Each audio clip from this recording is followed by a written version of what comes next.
yo al principio, cuando estaba muy chico, habrá gente que le fascinen los libros. A mí me fascinaban mucho los libros, pero los libros con dibujitos. Y como diseñadores gráficos producimos imágenes y también consumimos muchísimas imágenes. Y en ese sentido, a mí me gustaban mucho ¿cómo se llaman? Los libros con dinosaurios. La idea de tener dinosaurios era esta cuestión de poder imaginarnos cómo eran al principio. Como sabrán, ya los dinosaurios, como a mi edad, han cambiado muchísimo. Ahora ya tienen plumas y tienen alas, pero en la niñez estaban más apegados a una realidad como tipo Jurassic Park o algo así. También cuando uno está más chico, a mí me tocó la época de los Power Rangers, que también van relacionadas a los dinosaurios.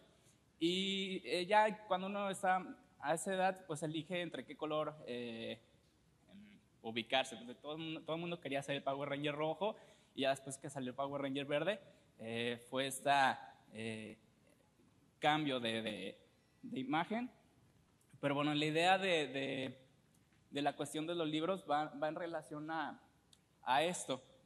Cuando ya empecé a crecer más y ya no solamente veía la televisión, tenía ya un lápiz en la mano, o una crayola, o un plumón. Después fui evolucionando en mi destreza y conociendo nuevos materiales. Ya compraba lapiceras, porque el lápiz tenía que también buscarme el sacapuntas y todo eso. Pero el tener un lápiz en la mano también, como decía el compañero anterior, es fundamental como diseñador gráfico para plasmar las ideas o empezarlas a dibujar. Yo empecé dibujando igual dinosaurios, empecé a dibujar superhéroes y demás, pero la idea de tener este poder en las manos, de tener una libreta y de tener un lapicero o una pluma, lo que pudiéramos tener a la mano en esta época, pues también era dibujar sobre manteletas cuando íbamos a los restaurantes, o también era hacerlos en servilletas, o ya comprarnos esas libretas Escribe de Arillo, que ahorita ya están todas deshechas porque se oxidaron y ya no servían y tenían unas hojas muy delgaditas. Pero fue más o menos en la primaria, cuando después de los dinosaurios empecé a dibujar más y más, y yo no sabía por qué. Yo podía a lo mejor comprender lo que decía la maestra, pero yo veía bueno, en ese entonces no había presentaciones ni cañones, todo lo teníamos que hacer con acetatos o con el pizarrón. Entonces, un día esta maestra, no sé, se molestó o algo así, porque yo sentía que comprendía las cosas demasiado o rápido, o digamos, entendía el contexto general y después ya me ponía a estudiar lo que se necesitara para el examen o algo similar. Pero esta maestra pensaba que yo no le estaba prestando atención, porque pues me la pasaba dibujando en la clase, haciendo dibujitos en la libreta, lo que sea. No recuerdo la materia, pero un buen día la maestra ¿cómo se dice? Lo que hacían, no sé si lo siguen haciendo, era ponernos un volantito, una notita, y la engrapaban en la camisa del niño. Entonces era como que la maestra se enojó, y cuando llegué a la casa tenía una nota que decía, para mi mamá, que decía: su hijo no deja de dibujar en clase. O sea, como si dibujar hubiera sido algo increíblemente malo en la niñez y durante la clase. Sí habría que prestar atención y todo eso, pero no creo que... De todos modos, ya seguimos aquí, ya pasamos la prueba, y tampoco era yo un estudiante excelente. O sea, siempre estaba, digamos, en los primeros lugares, pero no siempre, porque también eran muy pocos estudiantes. Siempre fui a una escuela particular, entonces eran grupos muy reducidos. Entonces tampoco era de los primeros lugares, pero era alguien promedio. Después ya cuando entré al bachillerato se fue disminuyendo esos primeros lugares, y había que ya era como un personaje promedio. Pero bueno, soy yo a esta edad, supuestamente. Pero la idea de dibujar en clase no fue nada más en ese momento. Yo no dejé tampoco que la maestra me negara esa necesidad que yo tenía de dibujar o de buscar algo visualmente. Después pasaron los años y tuve otra maestra que también se enojó cuando estaba dibujando en clase. Fue un poco peor porque hasta me sacó del salón, y el punto fue que su presentación, la verdad, estaba muy aburrida. Eran 6 horas de clases seguidas y era sobre historia del arte virreinal. Eso fue en la maestría, y la maestra se enojó un poco por la situación de que yo veía el contexto y en realidad estaba dibujando lo que ella estaba presentando en lugar de tomar apuntes. Entonces la maestra creyó que no le estaba prestando atención y me sacó del salón y tuve que hacer un examen extraordinario. Pero hasta ahí pasó. O sea, si ven la diferencia, fueron casi 15 años de que me pudiera enfrentar a otra maestra que no le gusta que sus alumnos dibujen en clase. Y fue quiero hablarles también como en esta necesidad, pues, de buscar como diseñadores. Hay 3 puntos que quiero como que desarrollar, que es la curiosidad, que es la observación y también que es la implementación. Habrá autores diferentes, pero para mí yo creo que la curiosidad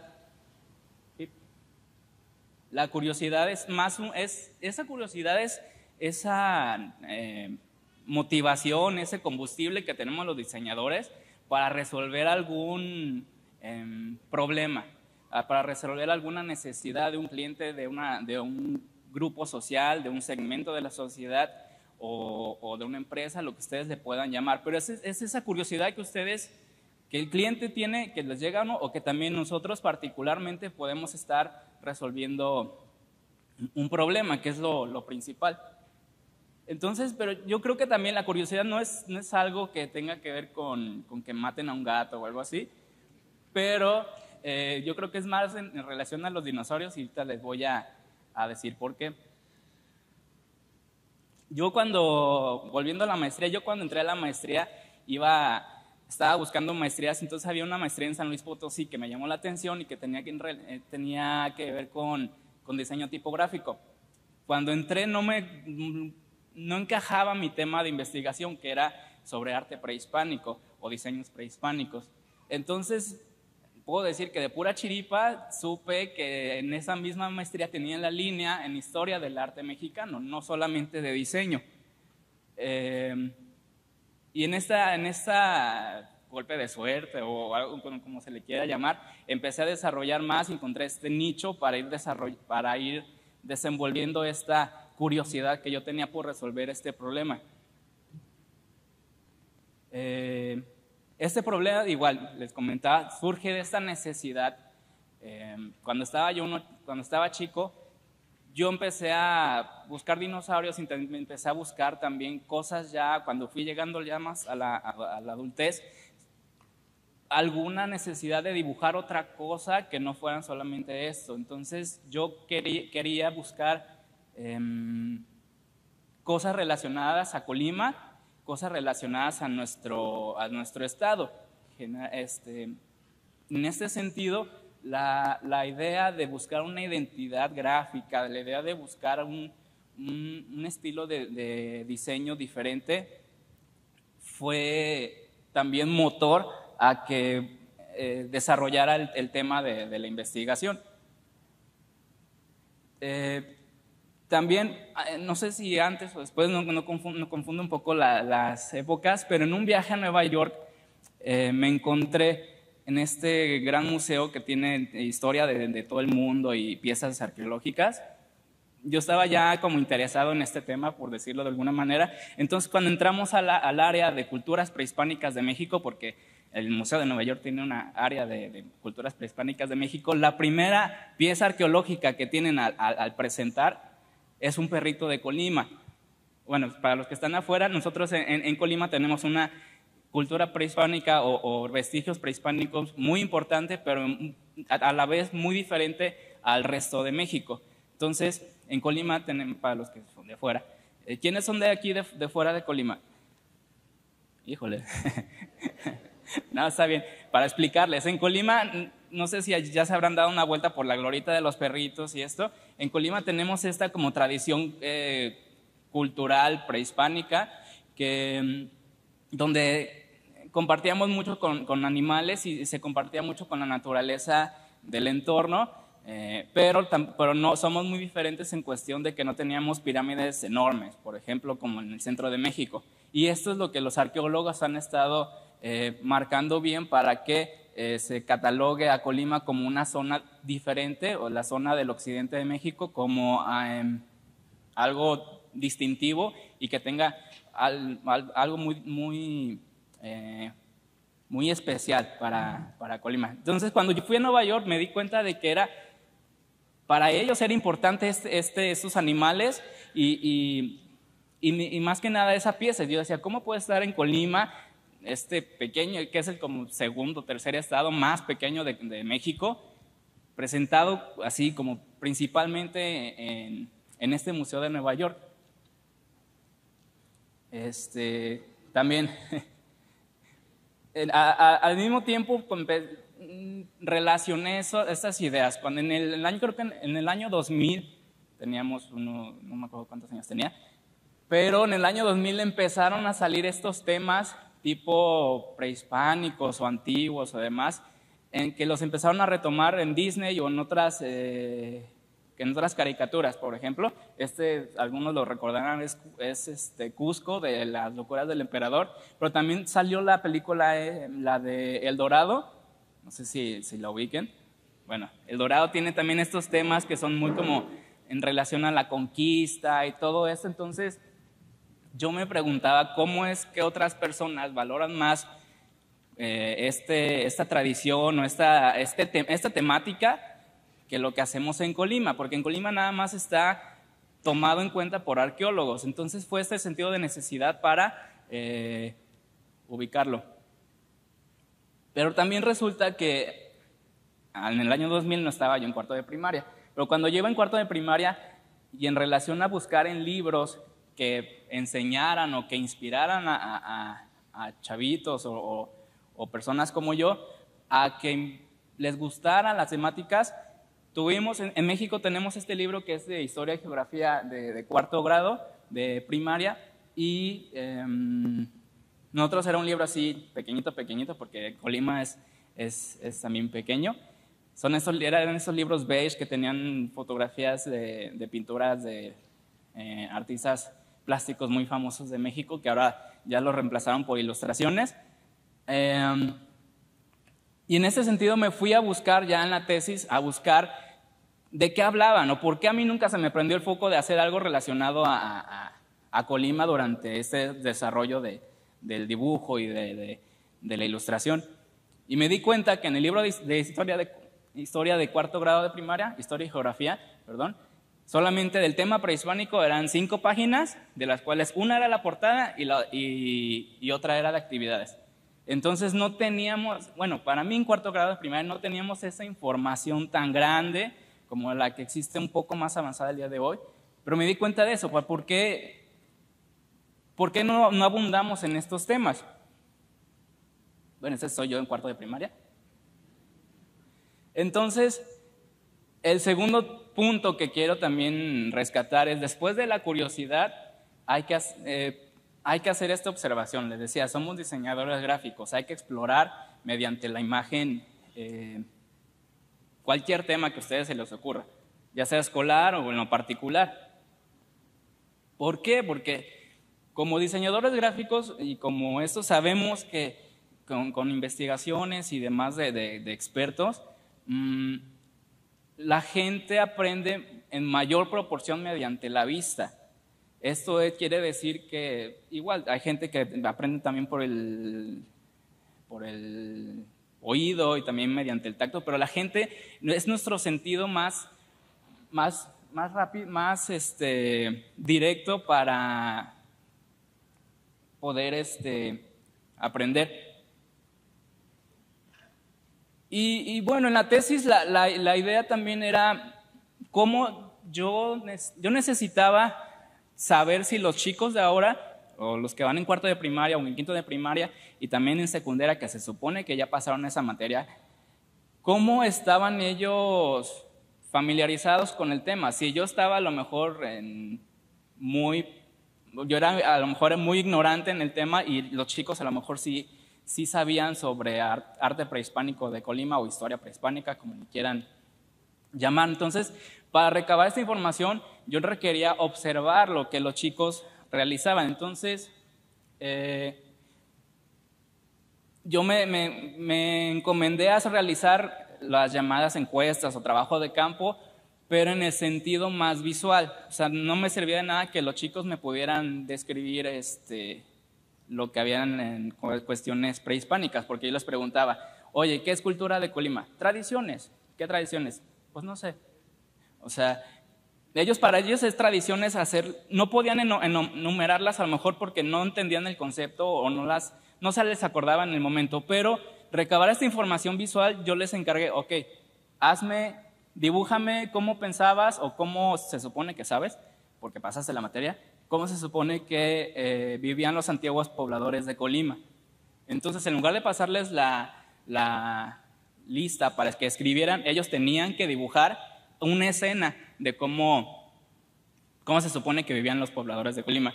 Y fue algo, en algunas partes fue padre ver el sentido de que ponían personajes con penachos, ponían personajes con taparrabos, ponían todas estas escenas, palmeras también, pero también tienen esa como confusión de que las palmeras también existían antes de la llegada de la conquista y más bien lo trajeron los filipinos. Pero el punto es que yo tenía que recabar esta información visual y había ciertos errores que me llamaron a mí la atención y que como que pusieron alguna alerta, en el sentido de que había chicos que confundían la prehispaneidad con lo prehistórico, en el punto de que me dibujaban cuevas, la invención del fuego, mamuts y cosas por el estilo. O sea, cosas de millones de años atrás a cuestiones de 1500 a un poquito más atrás. Ese periodo como que marca mucho la historia de México, que es la conquista. Entonces yo también decía, bueno, los chicos no me saben dibujar, me dibujaban también tumbas de tiro. Las tumbas de tiro son una especie de bóvedas que están debajo de la tierra, que están conectadas por un tubo, que son características de aquí del estado y la zona occidente de México, y me dibujaban ellos las tumbas. Sí tienen como ese arraigo por las tumbas de tiro, entierros prehispánicos, calaveras prehispánicas y todo esto. Entonces una niña tenía tú la observas, la niña es como que estaba peleando por saber qué dibujar. Entonces yo me la acerqué, no me acuerdo si ella se me acercó y yo le pregunté, oye, ¿por qué no me sabes dibujar lo que te pedí? ¿O por qué me dibujaste era como un esqueleto así tirado en el suelo y perritos prehispánicos y vasijas? Dice, es que profe, usted nos pide que dibujemos cómo vivían los antiguos pobladores de Colima. Le dije, ajá.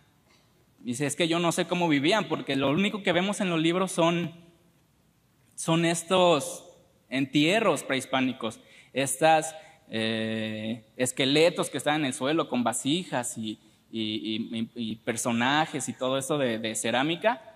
Entonces le dije, bueno, tienes razón. Entonces fue otra vez, regresé a los libros a ver qué estaban haciendo y sí, eso es lo que les presentan a los niños.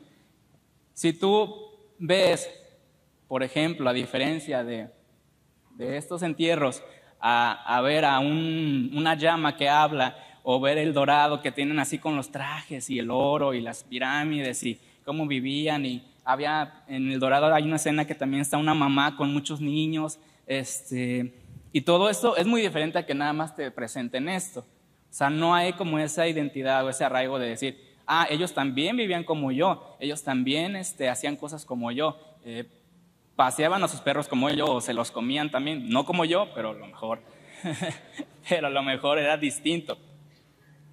Entonces fue cuando empecé a recopilar esta como información, después de ver la situación en la que estaban los niños, lo que me comentaba la chica, bueno, era una niña, perdón, fue lo que hacíamos pues en la facultad, que era como una recopilación iconográfica de cómo estaban presentando las escenas prehispánicas o la historia prehispánica de Colima en los libros, que era lo más tangible que teníamos, no irme a cosas de productos y diferentes de diseño, pero fue esa recopilación como iconográfica de ver desde qué año más o menos hemos estado viendo cosas prehispánicas y especialmente en los libros. Obviamente en los 80s, antes de lo que me tocó a mí del librito beige, la SEP tenía una especie de compendio, de monografía que se llamaba Monografías de Colima, que sí, tenía, digamos, los principios de la arqueología en Colima y teníamos fotos, muy mal hechas, por cierto, pero teníamos esas imágenes y tenía algunas ilustraciones hipotéticas de cómo pudieron haber aplicado o cómo se supone que estuvieran viviendo los chicos. Después de eso tenemos digamos, este sesgo, esta brecha, que es cuando a mí me tocó el libro de historia de Colima de la SEP, el beige. Y después ya con la reforma educativa se convirtió ese libro de la SEP no en algo de contenido, sino más bien de actividades. Entonces, el único libro que teníamos sobre información formal o algo por el estilo sobre el tema, el maestro tiene que acceder a otro libro que se supone que debe de encontrar para encontrar contenido, temas, imágenes, sobre todo esta cuestión. Después de hacer esta recopilación y también no solo de imágenes, sino textual, me di cuenta que había temas o áreas semánticas muy características que esta área de historia prehispánica o arte prehispánico la dominan puros arqueólogos, no está como compartida con otros expertos o algo por el estilo, pero los arqueólogos manejan estas como categorías, que es agricultura, que es muerte, tumbas, entierros. Temas de arqueología es como de, sí, mira, somos arqueólogos, mira lo que hacemos. Lo prehispánico y pues la cerámica, que es muy diferente a lo de todo México, y también algunas como notas muy, muy esenciales de que, ok, no somos pirámides, pero volteanos a ver. Bueno, estos son, digamos, los temas que vi con los chicos que les mencioné antes. Y posteriormente, después de curiosear, que es como nada más el motor, después de observar, ya es como aplicarlo, investigar, analizarlo, diagnosticarlo, existe esta exploración. La idea era como explorar cómo reaccionaban los niños o los jóvenes, ya sea de primaria o de secundaria, cómo reaccionaban ellos ante lo que era la historia prehispánica. En este sentido, empecé a crear, no solamente como resolver un problema, sino resolver un problema de diseño, sino resolver este problema de diseño para aplicarlo y tener alguna retroalimentación. La idea, bueno, durante la tesis tuve la oportunidad de acceder a muchos casos y escuelas. En este caso hice al azar ¿cómo se llama?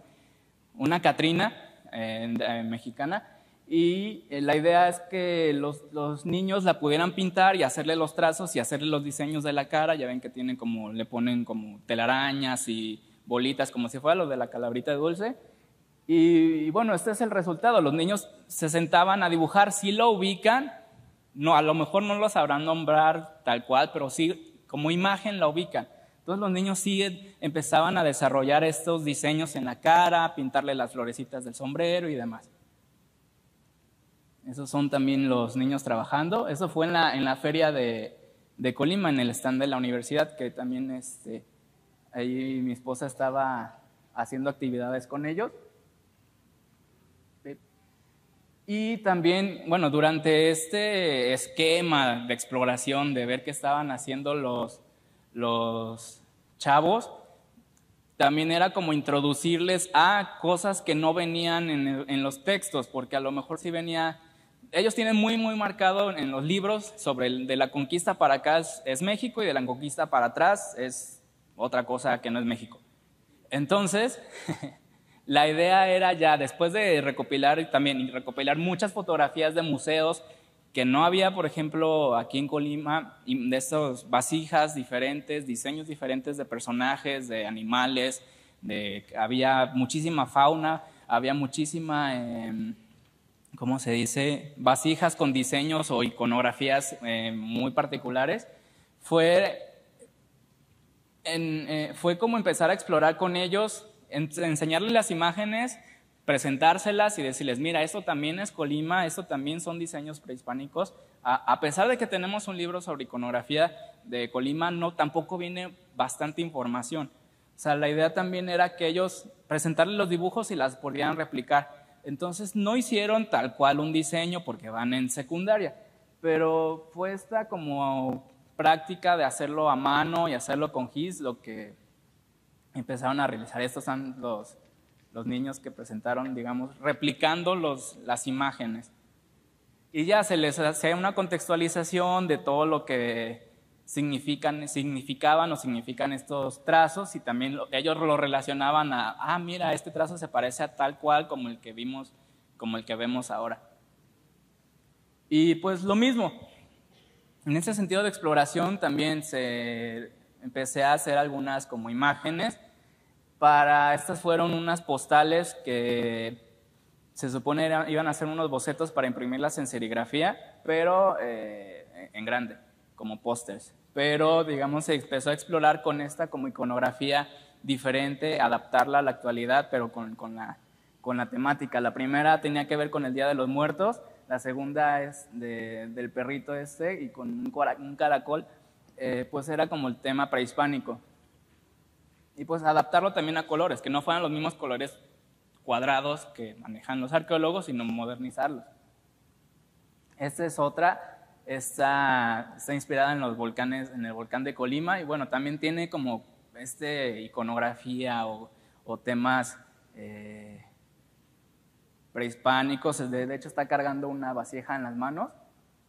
Y estas son otras ilustraciones que también ya empapado, digamos, con las fotografías, con los museos, con la tesis, con todo esto. Entonces yo ya tenía, digamos, esta exploración, esta observación de iconografías, y decidí aplicarlas. Había personajitos que les ponía en relación a la serpiente esta, que es como el infinito, como tecolote que tenían en el pecho, el caracol, y bueno, varios caracoles, y el tlacuache que se quemó la cola, en relación al mito que existe.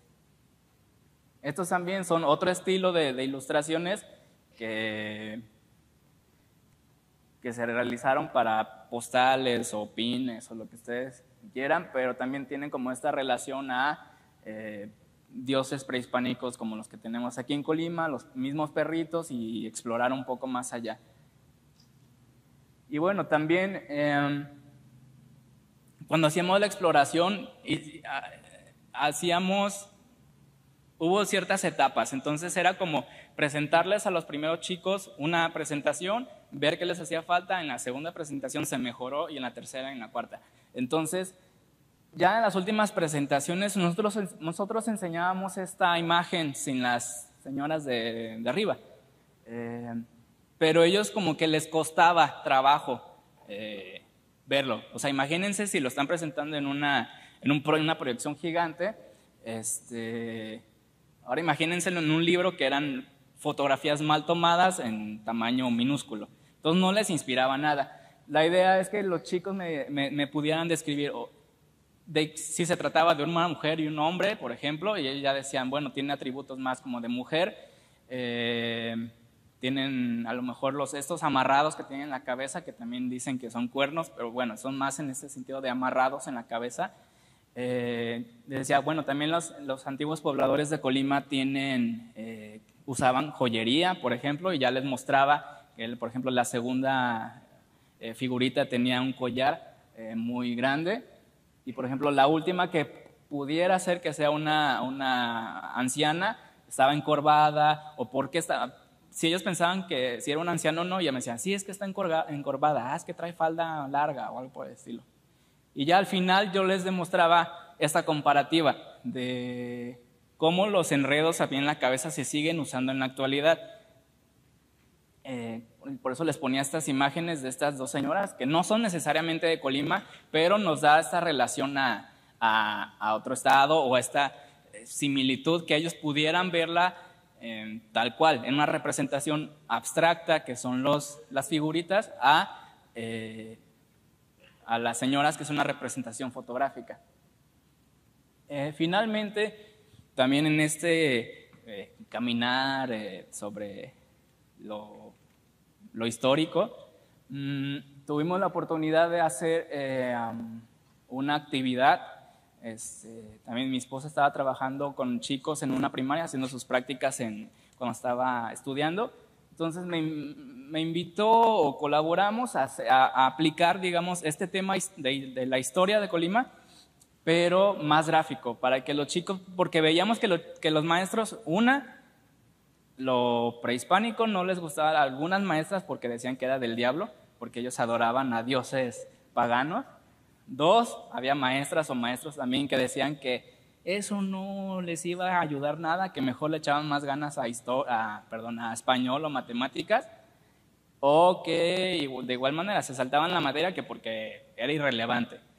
Pero la cuestión aquí era que se habló con la directora y le llamó la atención. Teníamos un muro muy largo, como de 15 o 11 metros, y más padre porque estaba a la altura de los niños. Y la cuestión era como que ellos eligieran un tema a desarrollar desde lo que era lo prehispánico hasta la actualidad. En se ve un poco sobre la agricultura de México, creo. Y está también padre porque ves cómo los chicos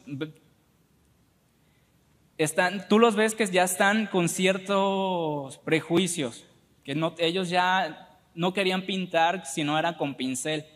Entonces, esta chica que se ve acá a la derecha empezó decía, es que no, profe, no tengo pincel para trabajar y quiero hacer líneas delgaditas. Le dije, bueno, ingéniatelas en algo.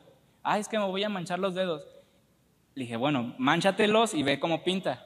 Entonces, cuando empezaron a pintar con las manos fue cuando dijo, se padre, o sea, se siente padre, o sea, hacen estos como trazos más distintos y cosas que ya te empiezas a preocupar porque los niños ya tienen este prejuicio de no hacer ciertas cosas, de que si los árboles no son verdes, no son árboles.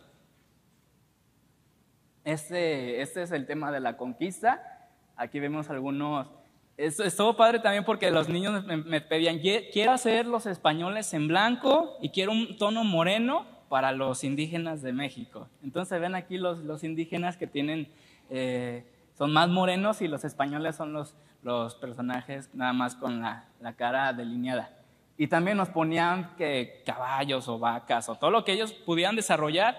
Lo padre también es que no solamente ellos lo aplicaron directamente a la pared, sino que hubo un proceso de estudio. Ellos tenían que leer lo poco mucho que había de su libro, buscar a lo mejor en otras partes y bocetarlo. Pasaron por 2 o 3 bocetos para que al final entre todo el equipo se hiciera un boceto más grande y entonces había piezas de cada niño en el mural. Esta es la herbolaria. Estuvo padre porque este tema también el grupo no relacionaba la herbolaria con la actualidad. Entonces ya cuando empezamos a decir, a ver, ¿tu mamá qué te da para medicinas o algo así? Dice, no, pues pastillas y eso. Le digo, ¿y tu mamá no te da tecitos o infusiones o té de manzanilla? Dice, sí, mi mamá me da hierbabuena para la panza. Entonces le dije, eso es la herbolaria. Y ya le empezamos a explicar a ese tema, porque ese tema sí se mencionaba en los libros, pero no se desarrollaba. Entonces le empezaban a explicar el tema y los niños, de veras, o sea, ya le empezamos a explicar que había perritos, que había parteras que utilizaban infusiones, ahumadores, vapores y de diferentes formas, y los beneficios de la herbolaria y cosas así. Entonces los niños dibujaron hasta como señora embarazada, una partera, el perrito también de Colima, porque iba relacionado a la antigüedad que tenía la herbolaria en México, y algunas plantas que ellos decían que eran ciertas hierbas o algo, pero no sé, era como en ese sentido. Este tema también lo desarrollaron ellos. Viene una pequeña parte de la leyenda de la creación de los seres humanos por Quetzalcóatl. Entonces ellos lo que hicieron, como se supone que en la leyenda Quetzalcóatl baja al inframundo para revivir a los huesos de no sé quién. Y bueno, estaba el dios del inframundo también. Entonces ellos decían, quiero hacer el inframundo rojo porque es fuego, es sangre, que es pues es el inframundo. Eso tenían cierta idea, pero no sabían quién era Quetzalcóatl. Le decía, bueno, es una serpiente alada. Y si ven, aquí donde está, ¿sí se ve Hay un monito azul en la parte del centro y a la izquierda hay una como cosa ondulada verde. Ajá, ese es su Quetzalcóatl. Entonces, esa es como la serpiente emplumada, le pusieron alas y todo. Y yo les tuve que enseñar como fotografías o dibujos o diseños que había en internet y ya decían, no manches, ¿cómo puedes? Y así, unas de esas serpientes que traen como Dragon Ball Z y todo eso así, como Shenlong, pues están padrísimas. Hay unos Quetzalcóatl muy padres en internet, pero bueno, eso es, digamos, lo que pudieron realizar y ya se ve supuestamente Quetzalcóatl que llega al inframundo, esa como viborita verde con alas que está más horizontal y lo demás no sé ubicar. El punto es que un niño también se dejó llevar más por estos mitos y entonces dijo, profe, ¿y si me deja dibujar un Tlaloc? O sea, le dije, bueno, en la leyenda no va él. Dices, sí, pero como ya nos enseñó todos los dioses prehispánicos, me gustó Tlaloc, que Dios es la lluvia. Y es el monito que está al centro. Es el azulito. Entonces dijo, lluvia, azul, lo pongo. Y le dije, ¿cómo sabes que es el dios de la lluvia? Ya ven que tiene ojos y tiene ojos y como lenguas y colmillos y demás. Dice, no, es que yo le puse un disfraz de tiburón. Porque es del agua. Entonces dije, o sea, es tu dios de la lluvia, sale. O sea, y los dejamos explorar, no les dijimos qué no hacer a ellos. Y ya, fue en como sentido de que no podemos, o sea, yo creo hacer como una como reflexión de no separar lo que es cultura y sociedad y cómo el diseño puede aplicarse a distintas áreas, no solamente a resolver, como les decía, cosas empresariales, cosas de mercado o productos, sino que aplicar el diseño a actividades también te genera estas como sorpresas, como el Tlaloc con los niños, y más como estos niños que también uno que les gustaban los dinosaurios empezó a desarrollar, dibujaba Power Rangers, le gustaban ver las caricaturas. Mi esposa también me dice, ¿por qué vamos a ver tantas películas de caricaturas en el cine? Le dije, es que de ahí sale la inspiración y cosas así, además pues, son divertidas, pero es esa como inocencia que también los niños de dibujar esta como serpiente emplumada como una víbora con alas nada más, o el dios del inframundo como una calaverita, son esas cosas que también hemos como olvidado hacer por estar prejuicios también, como lo que es la niña que no quería pintar con las manos porque se iba a manchar, o que no tenía el verde del árbol que ella quería. Entonces, no podemos separar lo que es diseño y sociedad. Y pues ya para finalizar, estas son algunas imágenes de también la variedad de esculturas que hay en el occidente de México, no solo en Colima, sino que también toda esta tradición cultural y toda esta ambigüedad o abstracción o representaciones de la vida diaria. Yo creo, no sé si sea tal cual, puede ser una grulla. Los de abajo dicen que pueden ser o guerreros o chamanes, porque tienen esos como atributos mágicos o cascos o cosas por el estilo. El segundo es un perro, pero con máscara de humano. No sé si todavía los arqueólogos hayan estudiado este tema, pero pues tiene que ver algo con chamanismo o cosas mágicas. El de abajo pues es una escena de la vida diaria. A lo mejor hemos visto por ahí cargadores que traen no solamente la vasija que traen la estrada, o sea, vemos cargadores, pero también del aguaciel. Entonces, tiene relación, o sea, es como si enseñáramos a los niños a ver que anteriormente había también estos oficios y estas profesiones, y también las imágenes que están muy pequeñas, que serán como personajes masculinos que están sentados y con tambores, o por ejemplo, que no se explora esta temática. Y pues ya, o sea, sería cuestión de hacer como esta reflexión. Eso fue parte de una investigación de campo, de indagar y diagnosticar cómo estaban los chicos, pero creo que también es como un punto de partida o de inicio para empezar a abarcar estos temas, a explorarlos.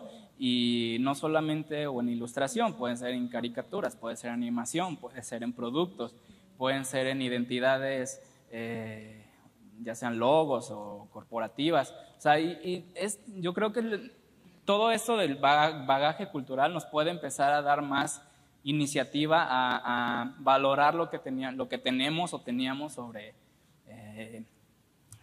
arte prehispánico de México, de Colima, y no solamente que nos demos cuenta hasta que vamos a Nueva York que valoran más allá nuestros animales o nuestras vasijas en un lugar extranjero a aquí en Colima, que no lo vemos reflejado ni en los libros ni en la sociedad. Por mi parte sería todo. Muchas gracias para todos.